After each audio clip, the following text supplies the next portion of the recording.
Praise the lord. ప్రభునేసు నామములో అందరికీ వందనములు. యేసయ్య మాటను ఈ కార్యక్రమాన్ని వీక్షించడానికి ప్రేమతో మిమ్మల్ని ఆహ్వానిస్తున్నాను. ఈ దినము అపోస్తలుడైన పౌలు రోమీయులకు రాసిన పత్రిక 11వ అధ్యాయం 1 నుండి 10 వచనాలను ధ్యానించుకుందాం. అలాగైన ఎడల నడుగునదేమనగా, దేవుడు తన ప్రజలను విసర్జించెనా? అట్లనరాదు. నేను కూడా ఇశ్రాయేలీయుడను, అబ్రహాము సంతానమందలి బెన్యామీను గోత్రమునందు పుట్టినవాడను. తాను ముందెరిగిన తన ప్రజలను దేవుడు విసర్జింపలేదు. ఏలియాను గూర్చి భాగములో లేఖనము చెప్పినది ఎరుగరా? ప్రభువా, వారు నీ ప్రవక్తలను చంపిరి, నీ బలిపీఠములను పడగొట్టిరి. నేనొక్కడనే మిగిలి ఉన్నాను, నా ప్రాణము తీయజూచుచున్నారు అని ఇశ్రాయేలునకు విరుద్ధముగా దేవుని ఎదుట అతడు వాదించుచున్నాడు. అయితే దేవోక్తి అతనితో ఏమి చెప్పుచున్నది? బయలుకు మోకలున్నని 7,000 మంది పురుషులను నేను శేషముగా నుంచుకొని ఉన్నాను. అలాగుననే అప్పటి కాలమందు సైతము కృప యొక్క ఏర్పాటును చొప్పున శేషము మిగిలి ఉన్నది. అది కృపచేతనైన ఎడల ఇకను క్రియల మూలమైనది కాదు. కాని ఎడల కృప ఇంకను కృప కాకపోవును. అలాగైనా ఏమగును? ఇశ్రాయేలు వెతుకున్నది ఏదో అది వారికి దొరకలేదు. ఏర్పాటు నొందిన వారికి అది దొరికెను, తక్కిన వారు కఠిన చిత్తులైరి. ఇందు విషయమైన నేటి వరకు దేవుడు వారికి నిద్రమత్తు గల మనస్సును, చూడలేని కనులను, వినలేని చెవులను ఇచ్చి ఉన్నాడని రాయబడి ఉన్నది.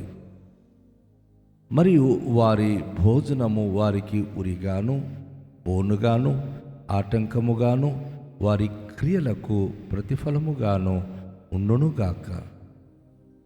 వారు చూడకుండునట్లు వారి కనులకు చీకటి కమ్మునుగాక. వారి వీపును ఎల్లప్పుడూ వంగిపోవున్నట్లు చేయుము అని దావీదు చెప్పుచున్నాడు. ప్రభునందు ప్రియమైన వాళ్ళారా, ఈ 11వ అధ్యాయములో మొదటి భాగములో అపోస్తలుడైన పౌలు ఇది ఇశ్రాయేలులను గురించి ఆయన తెలియచేస్తూ 10వ అధ్యాయంలో ఆయన వారు మార్పు రక్షణ కొరకు నేను అభిలాష కలిగి ఉన్నాను అన్నాడు.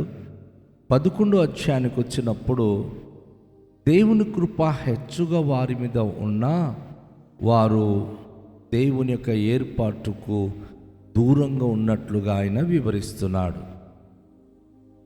దేవుడు తను నిర్మించిన తన ప్రజలకు ఆయన ఎంతగానో ప్రేమించే దేవుడై ఉన్నాడు. ఇక్కడ అపోస్తలుడైన పౌలు అంటున్నాడు, ఇశ్రాయేలీయులు దేవుని విషయములో వారు ఎంత నిర్లక్ష్యము చేసి తన మాటను అంగీకరించక వారు ఏ రీతిగా జీవించారో, అనేక మారులు దేవుని సన్నిధిలో తిరుగుబాటు చేసే స్వభావము కలిగిన ప్రజలు అని అపోస్తలుడైన పౌలు మనకు హెచ్చరిక చేస్తూ ఉన్నాడు.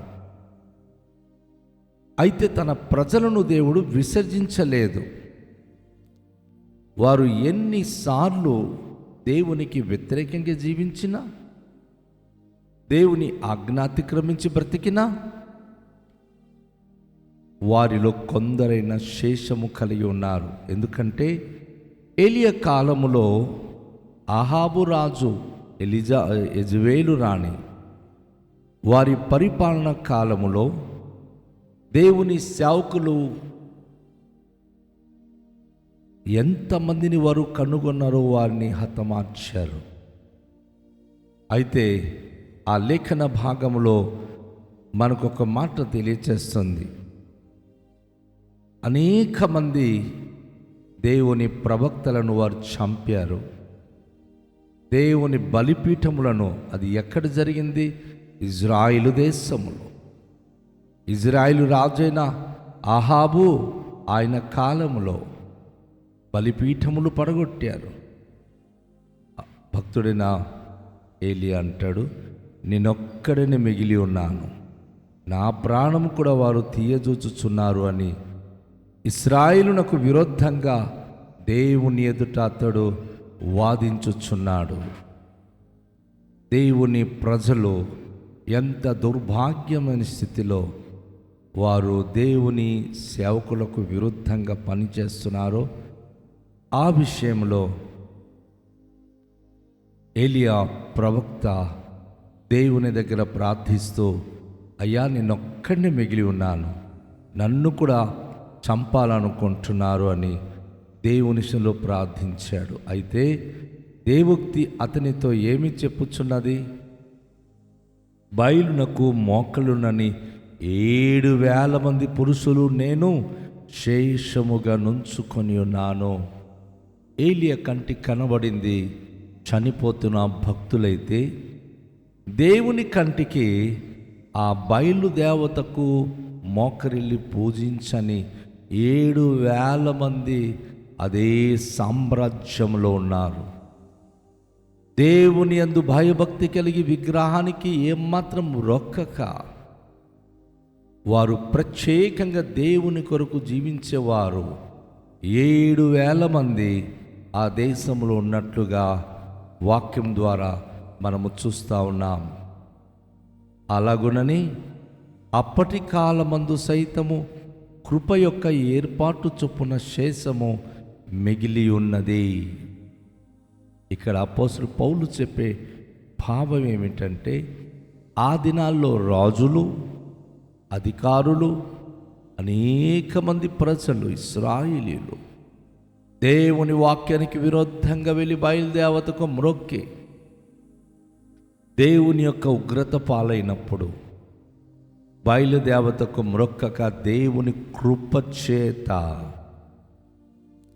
యెజబేలు యొక్క చేతిలో పడకుండా, యెజబేలు సంహరించకుండా, అహాబురాజు చేతిలో చిక్కకుండా దేవుడు తన కృపతో వారిని ఆయన కాపాడి ఉన్నాడు. కనుక వారు దేవుని యొక్క శేషముగా మిగిలి ఉన్నారు.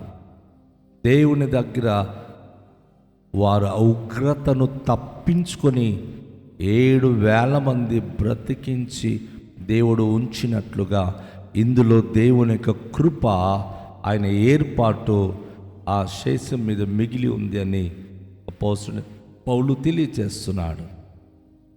అది కృపచేతనైన ఎడల ఇంకను క్రియల మూలమైనది కాదు, కానీ ఎడల కృప ఇంకను కృప కాకపోవును. ఒకవేళ అది కనుక దేవునికి కృప చేత అయిన ఎడల ఇంకా క్రియల మూలమైనది కాదు. వారేదో పని చేశారని కాదు, దేవుడు వారి పట్ల తన కృప కనుపరిచాడు, దేవుడు కృప చూపించాడు. కనుక ఒకవేళ అది కనుక కృప కాకపోతే అసలు కృప ఇకను కృప కాకపోను. కృప అంటేనే ఉచితంగా ఆయన మనకు సంరక్షించే విధానము, ఉచితంగా దేవుడు మనకు ఆదరించేటటువంటి విధానము. కనుక దేవుని యొక్క ప్రియ దేవుని బిడలారా, ఈ ప్రశస్తమైన సమయంలో మనం ఈ వాక్యంలో మనం చూస్తూ ఉన్నాం. అపోస్తలుడైన పౌలు అలాగైన ఏమగును, ఇశ్రాయేలు వెదుకున్నది ఏదో అది వారికి దొరకలేదు, ఏర్పాటు నొందిన వారికి అది దొరికెను, తక్కిన వారు కఠిన చిత్తులైరి. అప్పటి నుంచి ఇప్పటి వరకు ఇశ్రాయేలీలు వెదుగుతున్నటువంటిది చాలామందికి దొరకట్లా. దేవుని ఉచితమైన కృప కావాలని ఆశపడుతున్నారు. కానీ అది ఏర్పాటు నొందిన వారికే దొరుకుతుంది. బయలుదేవతకు మోకలున్నని 7,000 మందికి దేవుని కృప దొరికింది. అనేక మంది బలి అయిపోయారు.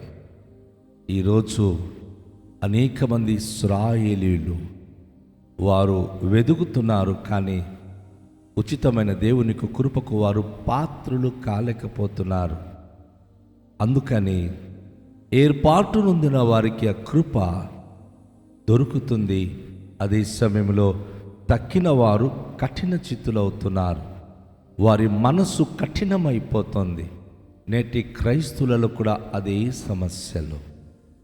క్రైస్తవ సమాజంలో కూడాను అనేక మంది ఏర్పాటు నొందిన వారు దేవుని కృపకు పాత్రులవుతున్నారు. దేవుని ఏర్పాటుకు దూరంగా ఉన్నవారు దేవునికి కృపకు దూరం అవుతున్నారు. వారి మనస్సు కఠినంగా ఉంది. వారి ఆలోచన విధానము కఠినంగా ఉంది. దేవుని యొక్క చిత్తానికి, దేవుని వాక్యానికి వారు లోబడడానికి ఇష్టపడట్లేదు. ఇందు విషయమై నేటి వరకు దేవుడు వారికి నిద్రమత్తుగల మనస్సును, చూడలేని కనులను, వినలేని చెవులను ఇచ్చి ఉన్నాడని వ్రాయబడి ఉన్నది. అందుకే దేవుని వాక్యము ఇశ్రాయేలు మొదలుకొని ఈరోజు వరకు, ఆనాటి నుంచి ఈరోజు వరకు ఎవరైతే దేవుని యొక్క కృపకు అపాత్రులు, దేవుని యొక్క వాక్యము వినడానికి, దేవుని వాక్యం బట్టి జీవించడానికి అపాత్రులు, వారికి దేవుని యొద్ద నుంచి నిద్రమత్తుగల మనస్సు వచ్చుచున్నది. దాన్ని బట్టి వారు చర్చిలో కూర్చున్నా, ఇంట కూర్చున్నా, ప్రార్థన చేస్తున్నా కునుకుతూనే ఉంటారు. నిద్రమత్తుగల మనస్సు కలిగిన వారై ఉంటారు. వారు చూడలేని కనులు, వినలేని చెవులు దేవుడు వారికి ఇచ్చి ఉన్నాడని వ్రాయబడింది. అలా చూస్తూ ఉంటారు, గ్రహించలేరు. వింటుంటారు, ఏమాత్రం అర్థం చేసుకోరు. వాక్యంలో చెప్పబడింది, మరియు వారి భోజనము వారికి ఉరిగాను, బోనుగాను, ఆటంకముగాను, వారి క్రియలకు ప్రతిఫలముగా ఉండును గాక. ఇక్కడ ఈ విధమైనటువంటి యొక్క వచనం ఉంది. ఎవరైతే నిద్రమత్తుగల మనస్సు కలిగి ఉంటున్నారో వారు ఈరోజు కష్టపడి సంపాదిస్తున్నారు, కానీ వారి భోజనాలు వారికి ఉరిగా మిగిలిపోతుంది. అది ఒక బోనుగా మిగులుతుంది.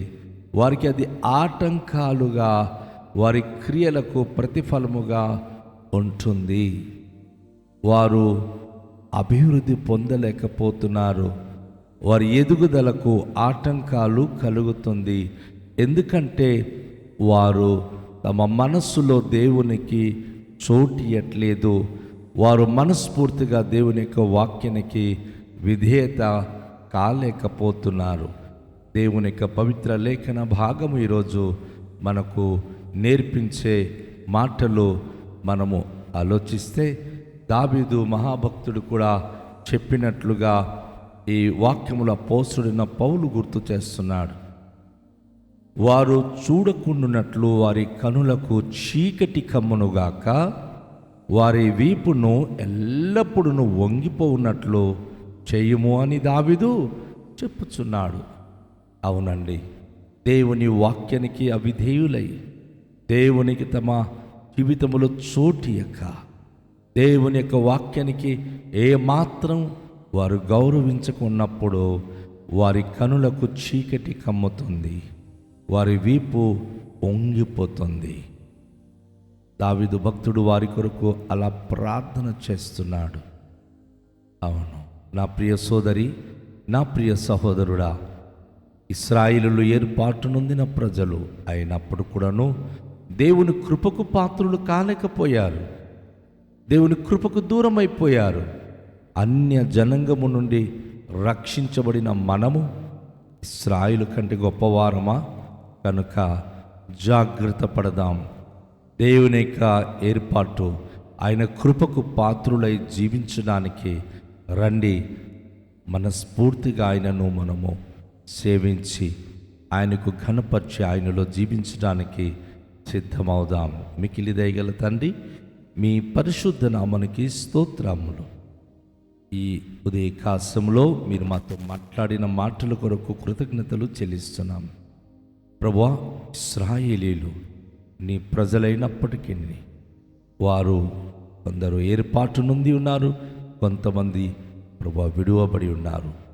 తండ్రి, ఈరోజు ప్రపంచంలో ఉన్న సకల మానవ జాతిలో మీ కృపకు పాత్రులై ఉండడానికి మీరు మాకిచ్చిన భాగ్యము కొరకు స్తోత్రాలు. ఏమాత్రం మేము కఠిన చిత్తులు కాక ప్రభువా మీ వాక్యానికి విధేయత కలిగిన వారై ప్రభువా మా కుటుంబాలు మీకు లోబడిన వారమై జీవించులాగున సహాయం చేసి ఈ దినము మాతో మీరు మాట్లాడిన మాటలను బట్టి మీకు అంకితమై ప్రభువా మీ మహిమ కొరకు జీవించే వారమై ఉండడానికి కృపని మన యేసు నామములో ప్రార్థిస్తున్నాము తండ్రి. ఆమేన్. అందరికీ షాలోమ్. ప్రభు మనను దీవించునుగాక.